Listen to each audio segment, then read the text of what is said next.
Hello बच्चों, आप कैसे हैं।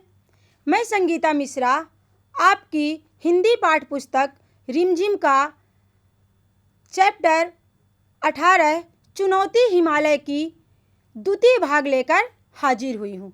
बच्चों, मैंने आपको अपने पहले भाग में हिमालय के बारे में बताया है।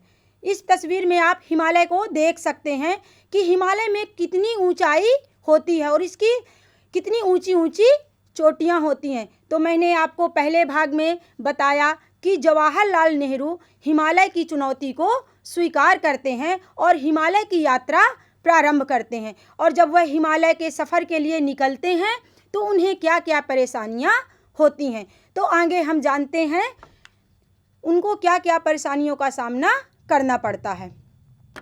मुंह ऊपर उठाया तो भाई और किशन के धुंधले चेहरे खाई में झांकते हुए दिखाई दिए। जब जवाहरलाल नेहरू गहरे गड्ढे में खाई में गिर जाते हैं तो वो मुंह ऊपर उठाकर देख रहे थे। तो भाई और उनका जो चचेरा भाई था और जो किशन गडरिया था, उनके दोनों के धुंधले चेहरे खाई से झांकते हुए दिखाई दे रहे थे। धुंधले चेहरे का मतलब है कि साफ साफ उनका चेहरा नज़र नहीं आ रहा था, थोड़ा थोड़ा उनका चेहरा उन्हें दिखाई दे रहा था क्योंकि खाई बहुत गहरी थी। हम खींच रहे हैं, रस्सी कस के पकड़े रहना। भाई और किशन बोल रहे थे कि हम रस्सी को खींच रहे हैं, आप रस्सी को मजबूती से पकड़े रहना। भाई ने हिदायत दी। हिदायत दी मीन्स भाई ने उन्हें समझाइश दी। जवाहरलाल जानते थे कि फिसलन के कारण यूं ऊपर खींच लेना आसान नहीं होगा। जवाहरलाल यह चीज़ जानते थे कि फिसलन बहुत ज़्यादा है, इसलिए वो लोग मुझे आसानी से बाहर नहीं निकाल पाएंगे। खींच लेना, बाहर खींचना आसान नहीं है। भाई, मैं चट्टान पर पैर जमा लूं, वह चिल्लाए। जवाहरलाल नेहरू ने आवाज़ से लगाई और अपने भाई को बोला कि मैं अपने पैर चट्टान में जमा लेता हूँ। खाई की दीवारों से उनकी आवाज़ टकराकर दूर दूर तक गूंज गई। जब उन्होंने अपने भाई को बोला कि मैं अपने पैर चट्टानों में जमा लेता हूँ तो चट्टानों से आवाज़ टकराकर दूर दूर तक फैल गई, गूंज गई। हल्की सी पेंग बढ़ा।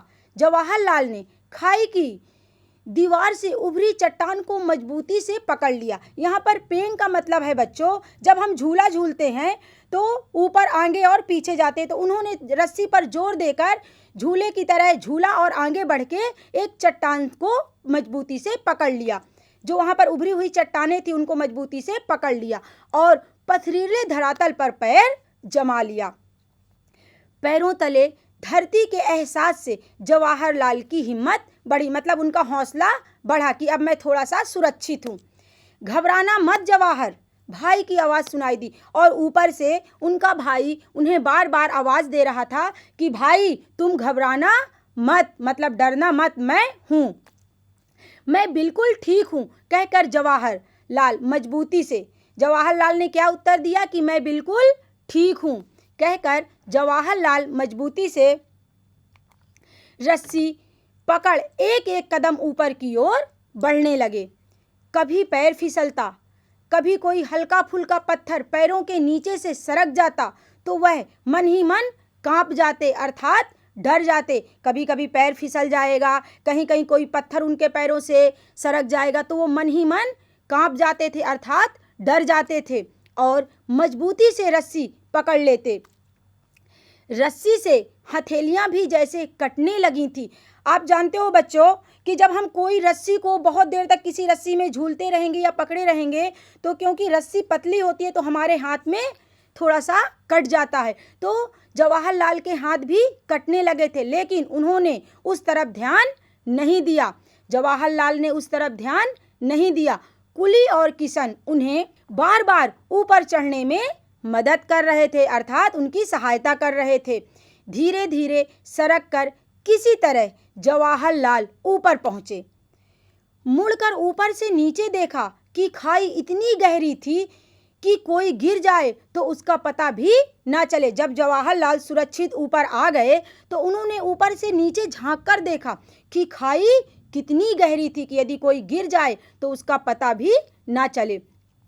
शुक्र है भगवान का, बच्चों, जब हम किसी मुसीबत से बाहर आ जाते हैं तो हम क्या बोलते हैं? शुक्र है भगवान का। भाई ने गहरी सांस ली मीन्स भाई ने राहत की सांस ली। भाई ने कहा कि भगवान का शुक्र है कि आप सुरक्षित बच गए और राहत की सांस ली। साहब, चोट तो नहीं आई? एक कुली ने पूछा। उनके सहयात्री कुली थे, किशन थे और उनके चचेरे भाई थे। तो एक कुली ने पूछा कि भाई आपको कहीं चोट तो नहीं आई? गर्दन हिला, कपड़े झाड़ जवाहरलाल फिर चलने को तैयार हो गए। इस हादसे से हल्का सा झटका जरूर लगा। हादसा मीन्स दुर्घटना। जो वो खाई में गिर गए थे तो उनके मन में थोड़ा सा डर जरूर आया, हल्का सा झटका जरूर लगा। फिर भी जोश ठंडा नहीं हुआ, अर्थात उनका जो उत्साह था, उनके अंदर जानने की इच्छा थी, वह कम नहीं हुई। वह अब भी आगे जाना चाहते थे। आगे चलकर इस तरह की गहरी और चौड़ी खाइयों की तादाद बहुत थी, अर्थात आगे जाने पर इस तरह की गहरी और चौड़ी खाइयों की संख्या बहुत अधिक थी। तादाद का मतलब है संख्या, बहुत अधिक थी। खाइयाँ पार करने का उचित सामान भी तो नहीं था। उन लोगों के पास इन गहरी खाइयों को पार करने के लिए जो आवश्यक सामान होता है, जरूरी सामान होता है, वह भी नहीं था। निराश होकर जवाहरलाल को अमरनाथ तक का सफ़र अधूरा छोड़कर वापस लौटना पड़ा। क्यों उन्हें अपना, बच्चों सोचो कि जवाहरलाल को अपना सफ़र वापस छोड़कर क्यों लौटना पड़ा? क्योंकि उनके पास सफ़र के लिए जो लंबी गहरी गहरी खाइयाँ थी, गड्ढे थे, उनको पूरा करने के लिए, उनका सामना करने के लिए उनके पास उचित सामान नहीं था। इसलिए जवाहरलाल को अमरनाथ तक का सफ़र अधूरा छोड़कर वापस लौटना पड़ा। अमरनाथ पहुंचने का सपना तो पूरा ना हो सका। जवाहरलाल का अमरनाथ का पहुंचने का जो सपना था वो पूरा नहीं हो सका, पर हिमालय की ऊंचाइयां सदा जवाहर को आकर्षित करती रहीं। अर्थात जो उन्होंने हिमालय का सफ़र किया, यात्रा की, उसमें जो उन्होंने परेशानियां देखी, वहाँ का सुंदर मनोरम दृश्य देखा और जो भी कठिनाइयां हुई, गहरे गड्ढे देखे, खाइयां देखी, वह सब उन्हें हमेशा आकर्षित करता रहा। तो यह थी चुनौती हिमालय की का दूसरा भाग। अब बच्चों, हम इसमें जो नए शब्द आए हैं उनके बारे में आपको बताते हैं। पेंग, झूला झूलते समय इधर उधर जाना। बच्चों, आप देख रहे हो, मैंने आपको बताया था कि जवाहरलाल पेंग बढ़ाकर धरातल को और या बर्फ की धरातल को पकड़ लिए कसकर। तो इस बच्ची को इस चित्र में दिखाया गया है एक झूले का कि कैसे हम पेंग बढ़ा सकते हैं, झूले से इधर उधर आ जा सकते हैं। हिदायत, समझाइश, हादसा, दुर्घटना, आकर्षित, अपनी ओर खींचना। आकर्षित जो आया था कि वो उन्हें आज भी हिमालय का दृश्य उन्हें आकर्षित कर रहा है, मतलब उसे अपनी ओर खींच रहा है।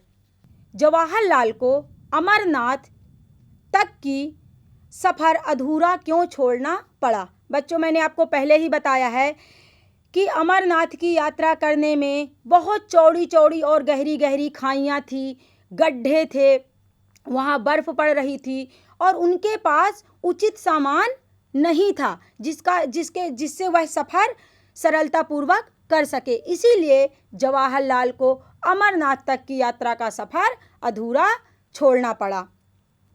जवाहरलाल, किशन और कुली सभी रस्सी से क्यों बंधे थे? बच्चों, आप जानते हो, जब हम पहाड़ी इलाके में या हिमालय पर्वत पर ऊंची चढ़ाई पर यात्रा करते हैं तो पैर फिसलने का या नीचे गिरने का बहुत ज़्यादा खतरा रहता है।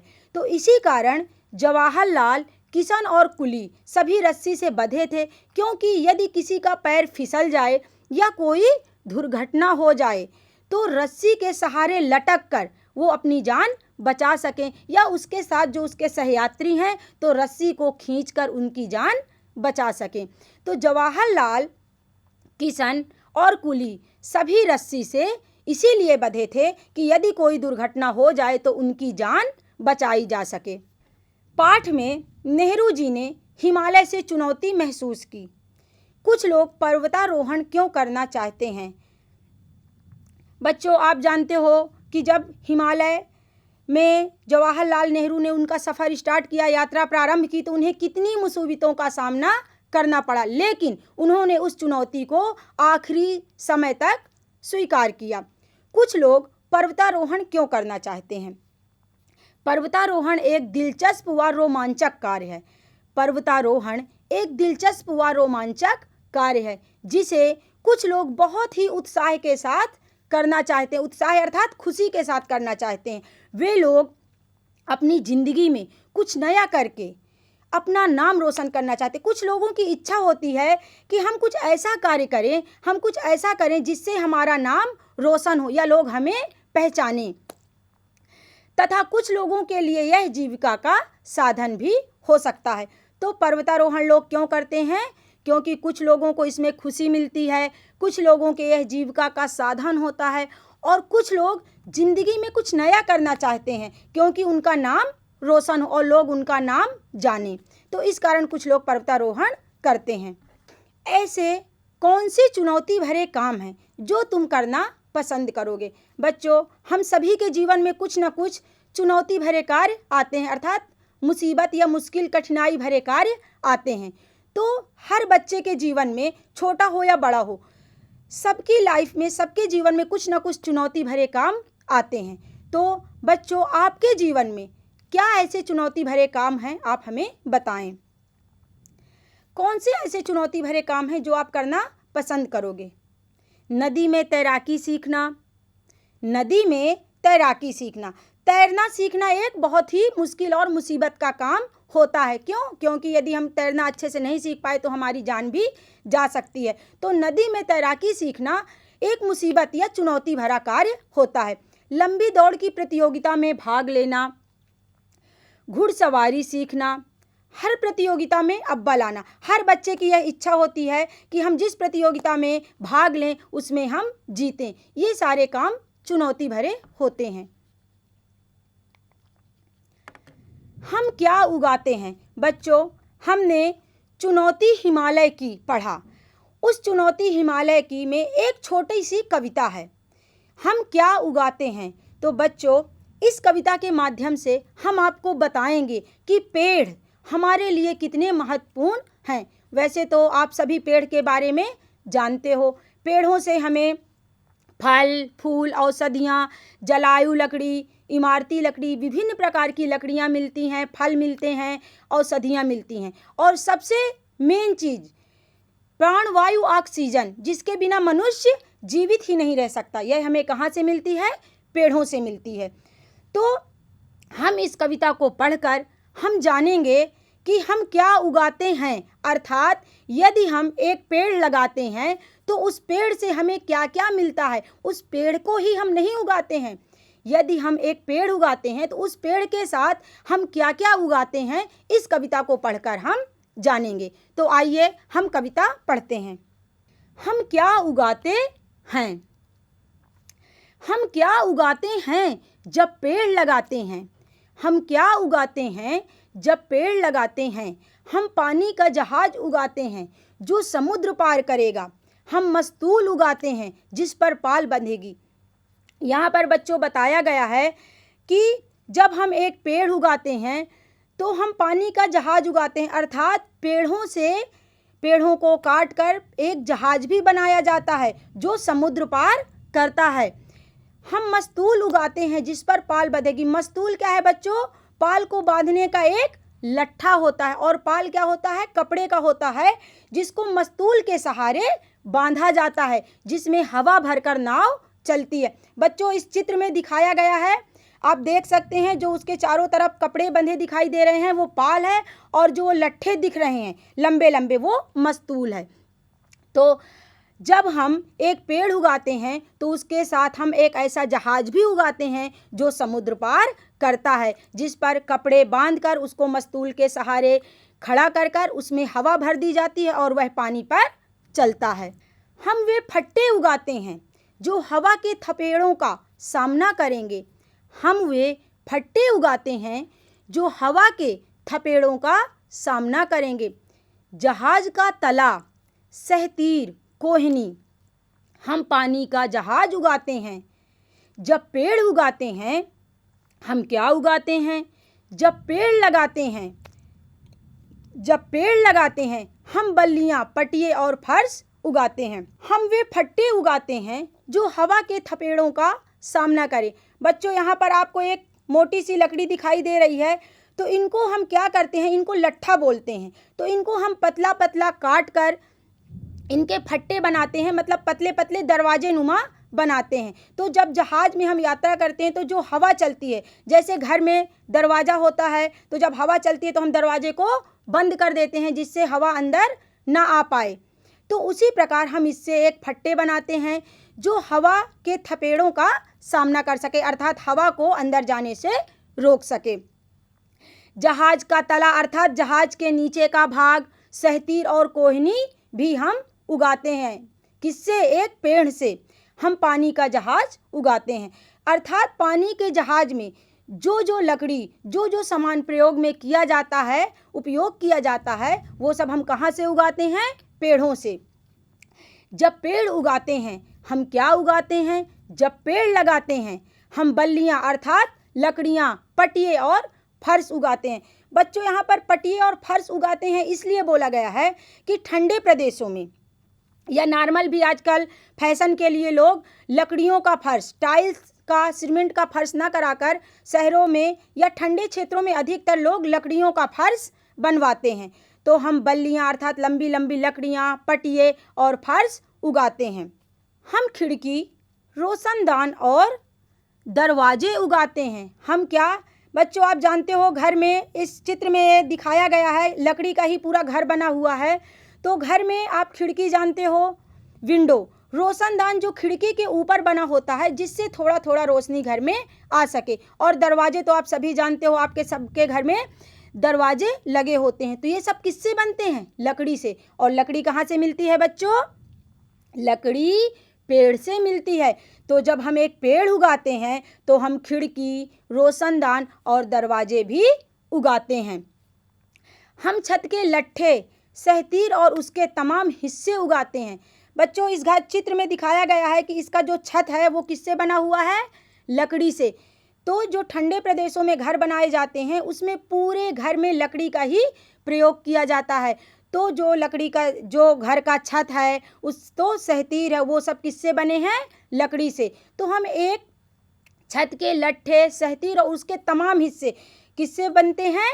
पेड़ से बनते। तो वो सब कुछ हम उगाते हैं जब एक पेड़ उगाते हैं। जब पेड़ उगाते हैं हम क्या उगाते हैं? जब पेड़ लगाते हैं। ऐसी हजारों चीज़ें जो हम हर दिन देखते हैं। हम गुंबद से भी ऊपर आने वाले शिखर उगाते हैं।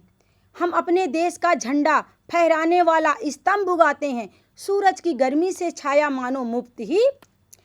ऐसी हजारों चीज़ें जो हम दिन रात देखते हैं। बच्चों, आप घर में खिड़की देखते हो, दरवाज़ा देखते हो, लकड़ी के बने टेबल हैं, कुर्सी हैं, मेज हैं, तमाम चीज़ें देखते हो। तो हम बहुत सारी ऐसी चीज़ें दिन रात देखते हैं जो लकड़ी की बनी होती हैं। तो हम वो सारी चीज़ें उगाते हैं एक पेड़ के साथ जो हर दिन हम देखते हैं। हम गुंबद, मंदिर हो, मस्जिद हो, बच्चों इस चित्र में दिखाया गया है, तो इसके ऊपरी शिखर का जो ऊपरी भाग है इस पर कभी कभी झंडा भी फहराया जाता है। तो उस झंडे को फहराने के लिए हम लकड़ी का प्रयोग करते हैं। तो वो लकड़ी भी हम पेड़ से ही उगाते हैं। हम अपने देश का झंडा फहराने वाला स्तंभ किसको बोला गया है? लकड़ी, लंबे लकड़ी को, जो बहुत लंबी, आप झंडा फहराना देखे होंगे। तो हम जब झंडा फहराते हैं तो एक बहुत ही लंबी लकड़ी के ऊपर झंडा को फहराते हैं। तो हम एक स्तंभ भी उगाते हैं। कब? जब एक पेड़ उगाते हैं। सूरज की गर्मी से छाया मानो मुफ्त ही उगाते हैं। यहाँ पर बच्चों सूरज की गर्मी से छाया मानो मुफ्त ही उगाते हैं का मतलब है कि यदि हम पेड़ उगाएंगे तो जो सूरज की गर्मी है, तो हमको सूरज की गर्मी बहुत ज़्यादा जब गर्मी लगती है तो हम पेड़ों की छाया में बैठ जाते हैं, या पेड़ों के कारण ठंडी ठंडी हमें हवा मिलती है। तो सूरज की गर्मी से छाया मानो मुफ्त ही उगाते हैं। जब हम पेड़ उगाते हैं तो हमको सूरज की गर्मी से बचने का सामान भी मिल जाता है, अर्थात हमें छाया भी मुफ्त में ही मिल जाती है। हम यह सब उगाते हैं जब पेड़ लगाते हैं। तो बच्चों, मैंने आपको बताया कि हम वो सारी चीज़ें जो हम उपयोग करते हैं उगाते हैं जब पेड़ लगाते हैं। अब इस कविता में आए नए शब्द। मस्तूल, नाव में पाल बांधने का लट्ठा। मस्तूल क्या है? नाव में पाल बांधने का लट्ठा। पाल मैंने आपको पहले ही बता दिया है कि पाल क्या होता है, एक कपड़े का जिसको मस्तूल के सहारे बांधा जाता है, जब हवा भरेगी तो नाव चल सके। सहतीर, बड़ा और लंबा लट्ठा। सहतीर क्या है? बड़ा और लंबा लट्ठा। गुंबद, इमारत का अर्धगोलाकार शिखर। स्तंभ, स्तंभ अर्थात खंभा। बल्लियाँ, नाव खेने वाला बांस। बल्लियाँ क्या होती है? जो लंबे लंबे बांस होते हैं, तो जब हम नाव चलाते हैं तो आपने देखा होगा, यदि कभी नाव चलाते तो उन बल्लियों के सहारे हम नाव को खेते हैं। खेने वाला बांस, बल्लियाँ, नाव खेने वाला बांस। नए शब्द। पाल, जैसा कि मैंने आपको पहले ही बताया था, ये पाल का आप देखिए चित्र। नाव के मस्तूल के सहारे ताना जाने वाला कपड़ा जिसमें हवा के भरने से नाव चलती है। ये बच्चों देखिए, चारों तरफ मस्तूल में कपड़ा बंधा हुआ है और इसमें जब हवा भर जाती है तो नाव अपने आप चलने लगती है। पुनरावृत्ति। पाठ का सारांश। जवाहरलाल को गहरी खाई से बचाना। बच्चों, मैंने आपको बताया था कि जवाहरलाल खाई में गिर गए हैं, तो इस द्वितीय भाग में बताया गया है कि जवाहरलाल को उसके चचेरे भाई किशन गडरिया और कुली किस प्रकार गहरी खाई से बाहर निकालते हैं। तो इसमें बताया गया है कि जवाहरलाल गहरी खाई से किस प्रकार बाहर निकलते हैं। तत्पश्चात दोबारा यात्रा की इच्छा। खाई से निकलने के बाद वो थोड़ा सा डर जरूर जाते हैं, उन्हें हल्का सा झटका लगता है, लेकिन वह पुनः यात्रा के लिए तैयार हो जाते हैं।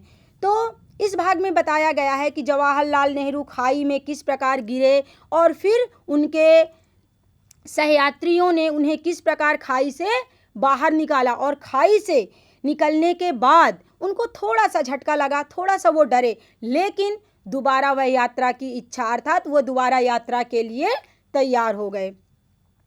अमरनाथ का अधूरा सफ़र। अमरनाथ का अधूरा सफ़र। बच्चों, मैंने आपको पहले ही बताया था कि जब वो खाई में गिर जाते हैं उनको थोड़ा सा झटका लगता है, लेकिन वह चलने के लिए तैयार हो जाते हैं। लेकिन जब उन्हें पता चलता है कि आगे और चौड़ी चौड़ी गहरी खाइयाँ हैं, उनके पास उस हिसाब से उन खाइयों का सामना करने के लिए पर्याप्त सामान नहीं था, इस कारण उन्हें अपनी अमरनाथ की यात्रा अधूरी छोड़नी पड़ी, इसलिए उनका अमरनाथ का सफ़र अधूरा रह गया। नए शब्द। पाठ व कविता के नए शब्द मैंने आपको बताया है। ये है कविता के नए शब्द। मस्तूल, नाव में पाल बांधने का लट्ठा। सहतीर, बाढ़ और लंबा लट्ठा। गुंबद, इमारत का अर्धगोलाकार शिखर। स्तंभ, खंभा। बल्लियाँ, नाव खेने वाला बांस। ये बच्चों नए शब्द हमारे पाठ के हैं। पेंग, झूला झूलते समय इधर उधर जाना। हिदायत, समझाइश, अर्थात किसी को किसी के बारे में बताना या समझाना। हादसा, दुर्घटना। आकर्षित, अपनी ओर खींचना। इसमें आकर्षित शब्द का प्रयोग क्यों किया गया? क्योंकि जवाहरलाल नेहरू ने अमरनाथ की यात्रा का सफ़र अधूरा छोड़ दिया, लेकिन हिमालय की यादें, जो उन्होंने वहाँ का दृश्य देखा, आज भी वह उन्हें अपनी ओर खींच रहा है, आकर्षित कर रहा है। प्रश्न अभ्यास। पाठ में आए प्रश्न अभ्यास की चर्चा। तो बच्चों, इसमें पाठ में जो प्रश्न आए थे, एक प्रश्न ये था कि उन्होंने अपना सफ़र अधूरा क्यों छोड़ा। तो मैंने आपको पहले ही बता दिया कि आगे बहुत ही लंबी और चौड़ी खाइयाँ थी और उनके पास पर्याप्त सामान नहीं था कि उन खाइयों का वो सामना कर सकें, इसलिए उन्हें अपना सफ़र अधूरा छोड़ना पड़ा। तो इस प्रकार बच्चों, यह कविता हम क्या उगाते हैं यहाँ पर समाप्त होती है, और हम सोच सकते हैं, हम जानते हैं कि आप सब कुछ समझ गए होंगे, और मेरी आशा है कि यह पाठ आप एक बार ज़रूर पढ़ेंगे। धन्यवाद।